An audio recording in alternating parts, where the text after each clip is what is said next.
All right, we are going to go ahead and get started. Good evening, everyone. It is so good to see so many people signed on here. It's been a while that we've hosted an online meeting like this. So it's exciting to see that the technology looks to be working and that there's so many people that were able to sign on. So we're glad to have everyone here tonight. We are going to try and present a lot of information. We are recording this so that we can send it out to you in case there's anything that you miss or you have a friend that wasn't able to get on here tonight. We will send it out to everyone, and our goal is to also have some translation also occur so that people that may not have English as their primary language would be able to also get this information. Mostly you will hear from both myself as well as I believe I saw Nora, who is our Nature's Classroom, she just waved, representative signed on here as well. So probably hear mostly from us tonight. Jeff Slomsky, the assistant principal, is on here as well. And so we will try and give you as much information as we can, kind of about both the trip and about kind of the steps between now and going on the trip. So here, I'll let Nora and Jeff kind of say hello so you can see them for a second. Hello, my name is Nora Hill. I'm the program coordinator for Nature's Classroom at the Great Barrington, Mass site where your students are coming next year. We're so excited to have Mill Pond students coming to this site. I know you've gone to a different site in the past, but we're really excited to do same program in a new place. Good evening, everybody. It's Mr. Slomsky. It's great to see so many people here tonight. So we'll start off by kind of just saying, again, how excited we are to have this many people on board. The fact that we're actually having this presentation means that we are going ahead and moving forward with a second year of this program. Last year was our first year with our current sixth graders. And it was really a successful, I guess this year, a really successful year. And you're going to see a lot of pictures from this year. As Nora said, we are going to be going to a different location this year, so the pictures may not exactly resemble the location, but they will very similarly represent the activities that the students will be involved in. And Nora, please jump in at any point if I'm misstating anything or incorrect about some of the information as we present. So the first portion of the slideshow we're going to show is the Westboro built slideshow, which is going to try to show you some pictures of our own students and some of our own input. And then the second part of the slideshow will be from the Nature's Classroom, and Nora will take over for that part. And then the last slide is kind of when we're going to open it up to questions. And that's when I'm talking there. That's where we'll be talking about fundraising and registration and all about the kind of what you can expect over the next, 4 months toward the end of the school year, 3 months, I guess now, until the end of the school year, and how we're going to get people signed on for it and our next steps there. So I am going to share my screen here. At least I'm going to attempt to kind of put the slides show up. All right, it looks like that worked. Okay, so here you can see the details of the trip. Okay, and this is kind of just the basic information. We are looking at the week of October 15th through 18th, and that is basically a Tuesday through a Friday, the day after Indigenous Peoples Day, that week right there. It'll be 3 nights, and the whole grade is going to go as one at one time. Which is exciting to have everybody there, especially for the different team building opportunities and the kind of just the relationships. And that way no one's worried about not going with a friend as well. So it's a nice thing. The whole 6th grade staff is excited about that organizing it that way. And it's a little bit different than how we did it this past year. We are going to be going to Great Barrington. Camp Eisner is the term of the location. I'll let Nora, when we get to her portion, tell you a little bit more about Camp Eisner and what it's like out there. Again, we went this previous time, and the pictures you're going to see were to a location on the Cape, and you'll see that it was a little bit smaller there and wouldn't have been able to house the whole group, is one of our reasons for changing. And we've heard wonderful things about the Great Barrington location. The cost that we're looking at, a final cost, will be somewhere between, we think, $300 and $350 per student. And the reason we're talking in a range there right now is because it's going to depend on a number of things. It's going to depend on fundraising efforts, which we're going to talk about at the last part of our presentation today. and how that might lower the whole cost. We all have a number of groups that donate to us. So that will also lower the whole cost. And then we're actually going to have some of the fundraising efforts are going to be for students to be able to individually lower their own. As well. So those two things, plus there's also a set of financial scholarships that are both offered by Nature's Classroom, as well as offered by some of the organizations in town help us fund, so that no student is inhibited by the cost. And that's our real goal. And that's kind of one of the things we promoted this year and going into next year, is that we want to be able to work with families to find, to make sure that their students are able to attend based on cost. And we'll talk a little bit more about this coming up, but we do love parent chaperones. It's a great piece of it. It's a great experience for you to share things with your children. It's a great asset to us to have more adults on site that we can count on. And it's a good, fun experience for families to have. So as I said, I'm going to show a couple of slides here that'll show some of the pictures. These are all our students. One of the things that you can see here is just the beautiful nature that is part of obviously Nature's Classroom. And there's there's lakes and there's the woods, and just the students are completely immersed within it.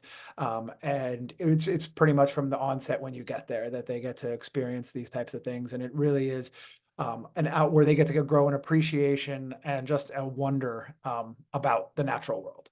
So that was one of the reasons why we went with Nature's Classroom. They have a wonderful reputation, and we know that was kind of one of their centers of focus, which is really a nice culminating experience, especially with all the other environmental work and education that we do throughout Mill Pond to have in our 6th grade year. So here you can see a number of our staff members and their staff members and different staff members interacting with the students. The adults are completely integrated into the experiences. It's not like the adults hang out in one area and the kids hang out in another. We are there the whole time. I was able to go on the trip last year, and I was in the cabins and got to go to the beach and got to go and do some of the cooking that you can see here, and was singing along at night. So the adults are completely in the middle of all the learning. One of the nice things about the trip is the different activities that the students get to do, the variety of activities. And you can see here, there's team building things going on in the middle. We have some just this nice exploration where kids are allowed to wonder and dream and kind of think big thoughts. And then there's also the environmental education piece where they're learning about the actual creatures and the habitats, and they're actually getting the scientific educational piece. So that's kind of what these 3 pictures demonstrate here. And it really does help them foster an understanding of appreciating our natural world and taking care of it. One of the things that we loved is that instead of this picture over here, that right in the middle, the big one is these kids were looking at this horseshoe crab that we found on the beach upside down more attentively than I've ever seen, kids looking at a cell phone. Like, it looks like they're literally gathered around trying to watch like an Instagram video or TikTok, or I'm dating myself here, or whatever they may be watching on a cell phone, but it's not, it's a horseshoe crab. And they were so excited by it. Kids came running over and they were gathered around, and it was really exciting to see them. And in each one of the pictures here, you can kind of see the engagement that the students all have and the collaboration that they're sharing. And just they're fascinated by the things, and it's so nice to see them unplug and have that curiosity that children have and naturally have. And it's great to kind of put them in a place where that's the front of what they're doing, at all times. And there was no, I'll tell you from our previous, there was no one asking for a phone. There was no one even interested in it. We were, one of our biggest concerns was, and one of the biggest concerns from the kids is always like, so no technology, no phone, no.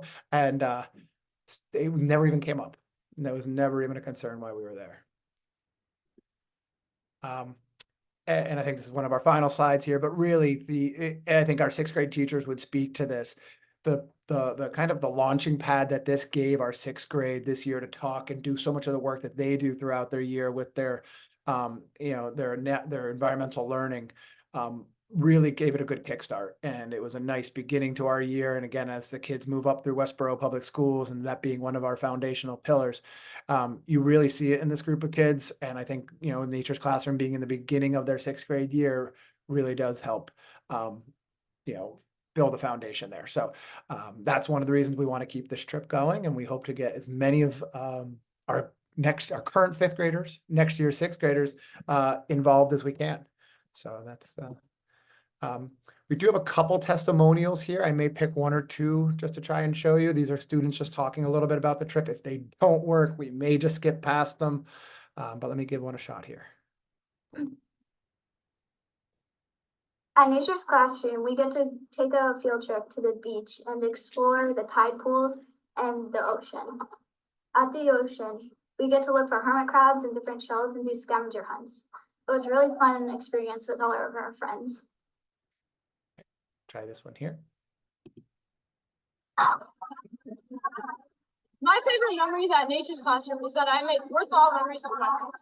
For example, we bunked together, we got to talk, and it was really fun. It was just a really fun experience. Oh, we already heard you. All right, we'll do 2 more. They're short, so we can think we have time for them. My name is Julie, and I'm going to talk about the Nature's Classroom experience. While we're at Nature's Classroom, the staff there were really nice. You all enjoy them, and we did lots of fun activities that brought smiles to everyone's faces. All right, I think it's our last one. So one of my favorite parts from Nature's Classroom was the food. As well as the food, because it was so tasty, delicious. We had seconds, have desserts, and the best part about having seconds because after that we can get juice, like various amount of juices or water, and it was like amazing, incredible. I loved it. And I can double down on that one. Coming from an adult, the food is always outstanding. And I, you know, also one of the things we had heard about Nature's Classroom before we went there. So it was definitely a selling point for the students. And also, again, it was another thing that was a concern before we went, but you know, once we got there, was definitely not a concern. And I'll just play one of these singing videos, but it's a nice thing that I know they end.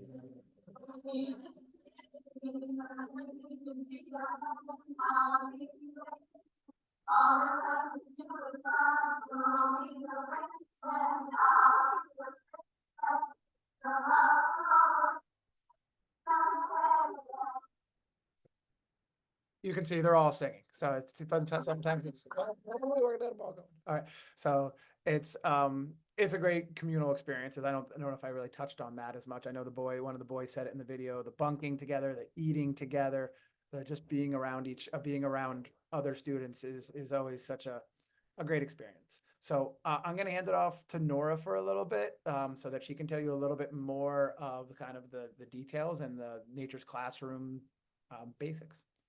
Awesome. Thank you so much. It was great to see those pictures, especially hear those testimonials from last year. I feel like they covered so much of what I often talk about in the value of what we do. So I'll just get into the details a little bit. Again, Nature's Classroom, I'll start with our mission, which is to give students the opportunity to make meaningful connections with themselves, others, and the natural world through genuine hands-on experience. And I think you just heard students talking about that, building those great connections with their classmates, with their teachers and parent chaperones, and with our staff, because they're in this new environment, they're interacting in all these new ways. I know often something that happens when students come to Nature's Classroom is there's, you know, a classmate who they've never really spent time with, who ends up in one of their groups or in their bunk and becomes a really close friend over the course of the week. Actually, one of my best friends is someone that was in my field group at Nature's Classroom when I was in 5th grade, but we had not talked before then. So it's a really valuable bonding experience. And building that great connection with the natural world is the key of what we do. We want students engaged and hands-on and down in the dirt, holding salamanders and exploring. And really, we're all about students being fully engaged with nature. You can go to the next slide. Part of that, which we already touched on, is that we ask that all technology stays behind when students come to Nature's Classroom, really so they can be present and focused and engaged in the moment with the people that they're with. It's such a rare opportunity for students in the world we live in to spend 4 days totally disconnected from their devices, and such a special opportunity for them to get that experience. All of the adults on site have their phones, so Nature's Classroom staff, the teachers and chaperones will have their phones, and we've got good cell service. So if there's an emergency, we can absolutely get in contact, but we want to give our students this rare opportunity to be unplugged. Next slide. And kind of at the core of our program is what we call the 4 C's. So these are things that we talk about with students all the time: communication, cooperation, commitment, and care. We introduce them on the first day, and then really throughout their whole time at Nature's Classroom, we reference back to these 4 C's, you know, whether they're doing a team building challenge with their group, or going on a longer hike, taking on a bigger challenge that might require some commitment, or even just cleaning up the table after a meal together. We're always focusing on how students can communicate effectively, how they can work together with the people around them, how they can stay committed even when things are challenging, and most importantly, how they can show care for themselves, the people around them, and the environment they're in. Next slide. We've got an awesome team of outdoor educators. This is our team from last fall at Great Barrington. So we'll have probably some returning staff and some new staff. We have about a 50-50 ratio every season of returning and new staff. All of our staff are background checked, over the age of 21, fully CPR and first aid trained, but most importantly, all of our staff are really passionate about nature and the outdoors and about working with students in the outdoors. We have staff who come to us from all over the country with all sorts of different experiences. You know, we've had staff who have been working in the field as scientists, as field biologists for years, and decide that they want to bring that knowledge and that passion to working with students. We have staff who come from a summer camp background.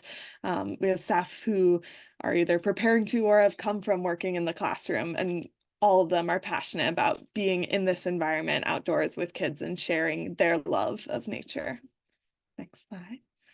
We also have a licensed nurse on site 24/7, so any medical issues that come up, our nurse can handle. So any students who take a daily medication, whether that's over the counter or prescription, that's going to stay in the nurse's office while students are here, and our nurse will administer all those at the right time, as well as, you know, if a student has a headache or a stomach ache, isn't feeling well, needs a Band-Aid, our nurse is there to help out for all of those needs. Any more serious things, our nearest hospital is 7 minutes away, so we're very close to advanced medical care if we need it. And we're located in Great Barrington, Massachusetts, in the Berkshire Mountains, so way on the other end of the state from where this year's 6th graders went. We don't have the ocean, but we are right on the side of a mountain. We've got about 600 acres of a really beautiful patch of forest and mountain and trails that go down into wetlands along the Housatonic River. So it's a really beautiful space for students to explore. You can go to the next one. Awesome. So this is kind of a sample schedule just to give you an idea of what a day at Nature's Classroom looks like. It's a busy day. We do a lot, and we're outside almost the entire day. No matter the weather, we are out and exploring and enjoying nature. So you can see we start in the morning with breakfast at 8 o'clock, and then we head off on field group, which is a time when a small group of students and one Nature's Classroom teacher are hiking, exploring, maybe doing some team building challenges. Before lunch, we have some free time, which is kind of an unstructured downtime for students. They might head back to the cabin to get changed, or might play basketball or soccer on one of the fields or courts. And then after lunch in the afternoon, we have a couple of class blocks. So that's that more structured education in the environment that was mentioned earlier, where students will have a choice from a number of different classes and pick the one that interests them the most. Some more free time before dinner, and then every evening we have a different evening activity, and then we wrap up with our quiet sing at the end of the night, which we heard some great singing in that video. And you can head to the next slide. So thinking about where students are staying, our housing here is fairly similar to at Yarmouthport. So students are, for the most part, in cabins. So you can imagine 10 or 20 students on bunk beds in a large room with a chaperone in an attached room, sharing a bathroom. Great opportunity for learning about communal living and self-care, and negotiating living in a community. As we get closer to the trip, I'm sure you'll be shared with a whole packing list that's included in our family packets of exactly what to bring, what not to bring. The most important things to think about in terms of life in the cabin is bringing a sleeping bag or sheets and a blanket and a pillow, whatever's going to be comfortable for students at night. Our cabins are all heated, but having a nice blanket or sleeping bag is really, it keeps them cozy. And then any kind of medications, whether they're prescription or over the counter, are going to be collected by teachers and go straight to the health center rather than staying in the cabin with students. Next slide. We can talk a little bit about food as well. Our food is great here at Great Barrington too. It's not just at Yarmouth. So we eat all our meals in the dining hall. We have an awesome team of cooks who do a really great job, both with feeding a lot of people with good food, but also with managing any kind of dietary restrictions. Our dining hall is totally nut-free. And then really any other allergy or restriction that comes up, they are able to figure out a solution for. So if you have a student who has a food allergy or is a vegetarian or is gluten intolerant, anything like that, as long as we know ahead of time, we can plan for that and make sure they've got food that's safe for them. At each meal, we have kind of a main buffet with whatever the hot meal option for that meal is, as well as we make sure to have alternatives like a salad bar at lunch and dinner, plain pasta, things like that, if we've got some pickier eaters. And I'll close with just a little more info about some of the activities that we do. We saw some already. If you want to go to the next slide. A big part of what we do every day is field groups. So this is a group of 12 students roundabout there and one Nature's Classroom teacher who spend part of every day together.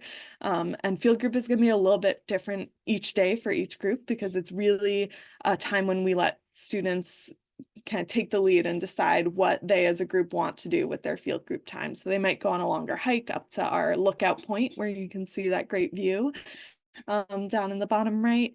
They might go to the low ropes course and do some team building challenges on the low ropes. They might, explore down by the stream or the river and see what creatures or traces of creatures they can find. It's a really awesome time for students to build bonds with their classmates in their field group and just really explore and be in nature. The next slide. And then those class choice blocks, we have a lot of different options in each block. So there's kind of something for everyone, but just some of the types of classes you might see are classes where students are using their creativity, like a nature art class or build a civilization, where they build a tiny civilization to learn about ancient history. Or next slide. Some classes where they're learning kind of outdoor survival skills like cooking over an open fire or wood carving or learning how to tie knots and make furniture out of wood. Next slide. Yeah, and some classes where are more focused on kind of the natural world and more biology type classes, so like a BioBlitz where students are exploring an area and identifying creatures or animal dissections, or classes where they're building something like our Da Vinci Bridge here, which stays up just using friction. So learning a little bit of physics, doing some engineering, and most importantly, getting to climb around on something they've built. So that's just a few of the different types of classes. And then I'll mention just a couple of our evening activities as well.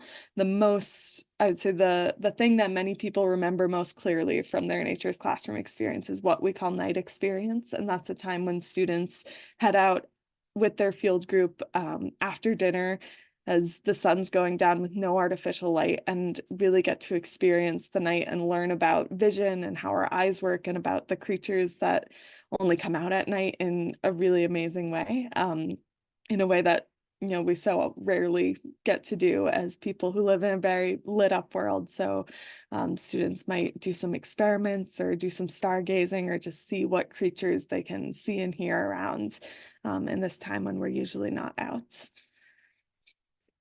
And I'll hand it back over to you. All right, great. Thank you, Nora. So Nora's going to stay on. So when we are going to do now is why I talk through this slide, which kind of goes over our next steps for the 5th grade. If you want to put in some questions, that might be more broad, general questions. We obviously, as Nora said, we're going to get you much more information the closer we get to it as it goes to packing lists and the exact type of activities and those type of details. We're going to get you those types of things the closer we get to the trip. But if there are questions that you have, this would be a great time if you want to type them in the chat. Mr. Slomsky is going to be kind of monitoring the chat while I go through this slide, and he'll kind of be able to relay any questions out to the group that we might have missed, or any information that we might just not have mentioned along the way.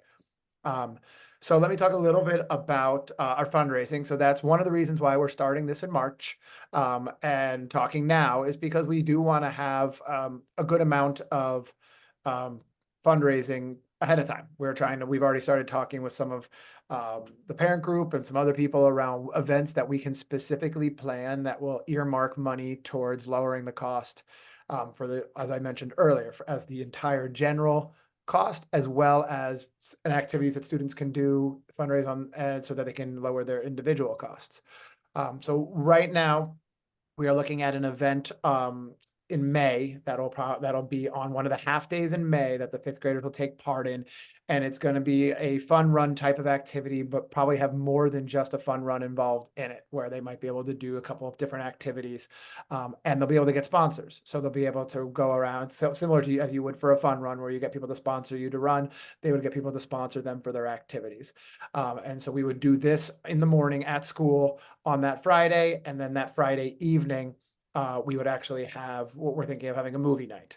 So it's kind of a way to celebrate their accomplishment, because we're hoping that they'll push themselves with this fun run activity and be able to kind of challenge themselves, and they'll have been fundraising for a little while, and then they'll get to celebrate that night with a movie night. And we'll pick a movie maybe that has something to do with nature and resilience, and have popcorn and snacks and opportunity at the school for them to watch. So right now, that's kind of the center of our fundraising.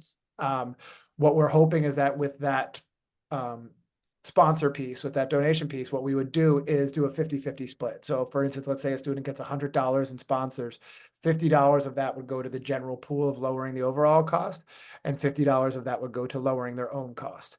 So that way, the harder a kid works, the more money that they're able to take off of their own. And I also mentioned there are other donations that are also going to come in that will lower our overall cost. But as of right now, we do want to make sure we get some fundraising events, both because I think it's helpful to lower the cost, but also because I think it's a nice little ownership piece for our students to kind of have about going on this trip. They put forth some effort in order to kind of almost earn the trip a little. So our registration will be in late May. So it'll be after this fundraising event, because then we will know the cost, and we can give you a more accurate cost of what it will look like. That's when we'll send out the registration paperwork, the permission slips, all the forms that Nature's Classroom asks for us to send, including health information and so on. We are hoping that the payment portion of it will be able to be online. We are going to try and organize that with our district about ways that we can collect money. Last year, we did not do it that way, and that was one of our goals for this year. So we are still working on that process right now. But again, we have a couple months before we get there, and we know that makes it easier for everyone to be able to pay. And so we will continue to keep you updated on that as well. And then last of all is that we are going to send out a survey either tonight or tomorrow that will kind of be a follow-up about this information, so that we can learn a little bit from you about your thoughts, your opinions, a good place for you to ask questions and to kind of gauge interest on who's going to be interested, who may be hesitant for a specific reason, and the people that might say it's just not for them. So we do have, I know one question that always comes up, there will be activities at the school for students who do not attend that will be obviously focused on similar values that were expressed by Nora in the Nature's Classroom around exploration and so on. So it is the students who stay behind do get to have an enriching experience as well. However, this meeting is about encouraging people to go, because we really want to get as many as we can attending. So if you have Mr. questions, G, yeah, go ahead.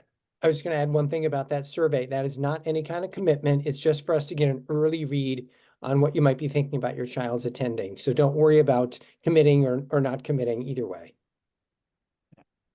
All right, so I'm going to stop sharing my screen at this point. There we go.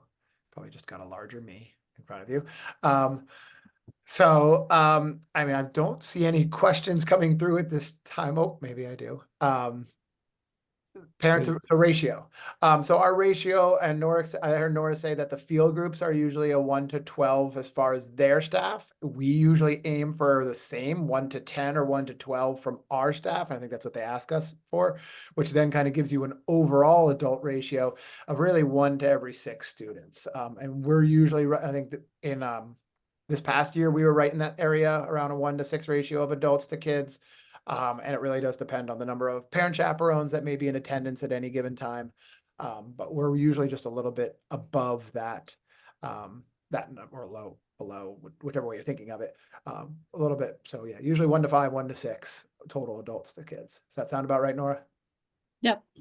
Okay, yeah. It is one And of then do volunteers pay to go? the volunteers. So that, for the most, it's tricky, most likely no. Our chaperones, until we hit a certain number, and if we go over a certain number, then there is a cost. We like to aim to get right around that number because we also have limited amount of space there. We don't want to, I mean, I guess they have a lot of space, but we don't want to bring too many people either. So we don't always get to take all the chaperones who might want to go. We can't take every chaperone. But we do take most, and the ones that we do take, there is not a cost unless we cross a certain threshold. And then about fundraisers, what are we doing for fundraisers and what level of fundraising do we need to hit to get into that 300 to 350 range? It's hard to know. I'll answer the second part of that question first. It's hard to know what we need to hit because, again, the number of donations we get from outside groups always varies. I do know our current 6th grade is actually planning on fundraising for us as well. It's kind of a pay it forward thing that they're going to be putting forward toward the end of the year. So we're hoping we know we'll get some money from them. As far as our fundraisers, we are going to be doing that fun run type activity. It is going to be in May. And that there is no certain goal that we are aiming for with that at this time. We're just kind of trying to earn as much as we can. And again, there's a 50-50 split there. So the more any child is able to get sponsored and earn, the lower their cost will be, their individual cost will be. So do volunteers need to commit to all 3 nights is another question. So that's something we haven't ironed out yet. We would need to look at that. Most likely not. However, again, we do have a limited number of chaperones, so we may lean first towards chaperones that can come all 3 nights so that we don't have a lot of coming and going. But we know people have busy schedules, so we may not be able to get enough chaperones who can stay all 3 nights. So I would say if you're thinking of chaperoning, we will send out a form that says, would you like to chaperone? And the second follow-up question will right be after it. Which nights are you able to commit to? So that way we can draw up a schedule and make sure that we have the right number of chaperones there each night. So you don't need to have to commit to the whole time, but obviously those will be, hopefully, the more people we can get to stay the whole time, the better. And then some questions about who stays in the cabins with the kids. Is it a combination of parents and staff? Yes. So that's what we did last year. And that's what we're aiming to do this year, is to have some combination. And again, we haven't talked as much this early in the planning of how many kids will be in each bunk and how many students there will be and how many chaperones we'll need. We are hoping for some, and Nora might know more about Camp Eisner and how it works. We're hoping for some form of rotation where we have, a staff member and a parent in there, and maybe for, a couple, and then they rotate out and a different parent comes in for another night or something like that. And will depend on our number of chaperones, but yes, there's a combination of staff and parents in the dorms. All right, this one's gotten a couple of thumbs up. What kind of communication is there during the week between students and their families? That's a good question. I would say, and Nora, correct me if I'm wrong on this one, but there's not a lot of communication between students and their families, or hopefully there's none at all. There is communication from me and the other staff members. We do a lot on now with Parent Square. We did a ton on Parent Square this year with pictures and you know, just comments and almost, you know, almost like an Instagram feed that we pushed, and we made individual groups for those trips. So this year it would be actually the whole sixth grade almost, but we made almost like a special group within Parent Square that we pushed home as many notifications as we could, keeping them, you know, alert.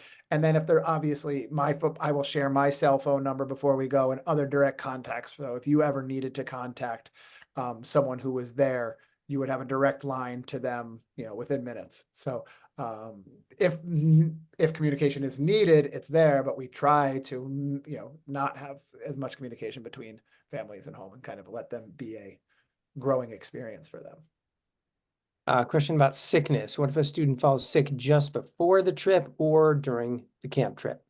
So we did have that actually happen this year. Nora, correct me if I'm wrong. We had that happen this year. We actually had a kid get sick the night before. And they were luckily able to actually come for the second day. So they can come later in the trip is one option. So people can come if they can't make it to the full trip. We do allow people to arrive out there. And we try, and we would, I don't think we had to do it this year, but we would refund money.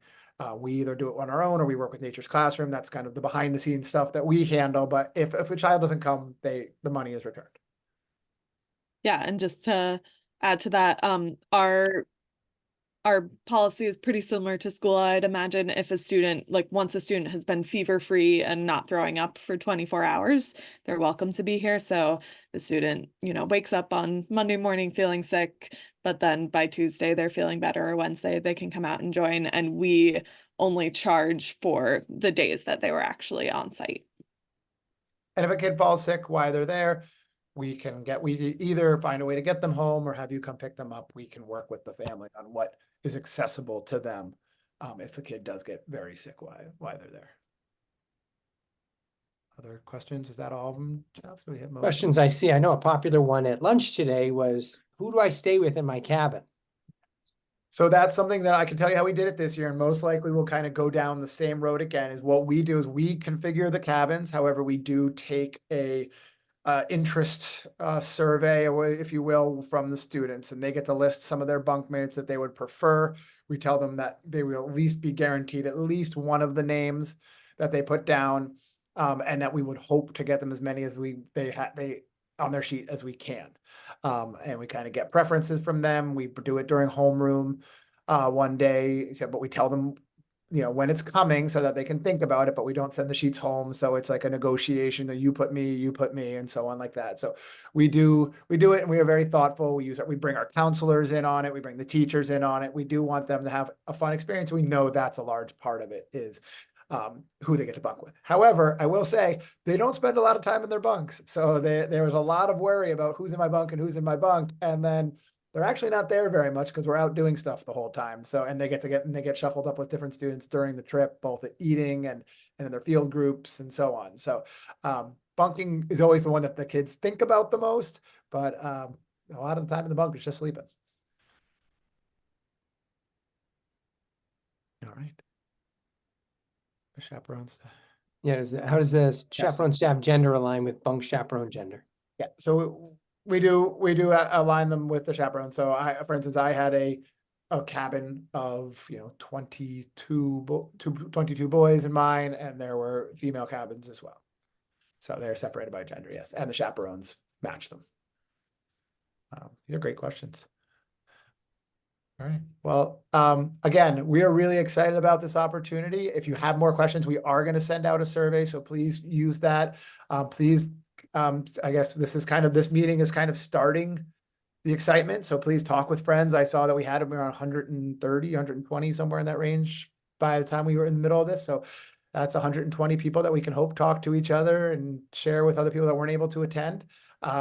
And we will get you more information soon. As we get the feedback from the survey, we will start to communicate with you about our fundraising events. Will probably be the next thing that you'll hear from is a date and time and exact details around what the fundraising part will be, so that we can start to lower that cost and then get the registration forms out. So thank you again for coming on tonight. And I will be sending this recording home or through Parent Square probably tomorrow too. So we are really excited though. Thank you all. Thank you, Nora, for coming too. Yeah, I'll just add any questions that come up that Mill Pond staff are not able to answer. They know how to get in touch with me and they'll pass them on so that I can get those answers to you guys as well. All right. Thank you, Nora. Thank you. All right. I'm going to stop recording now. All right. Bye, everyone.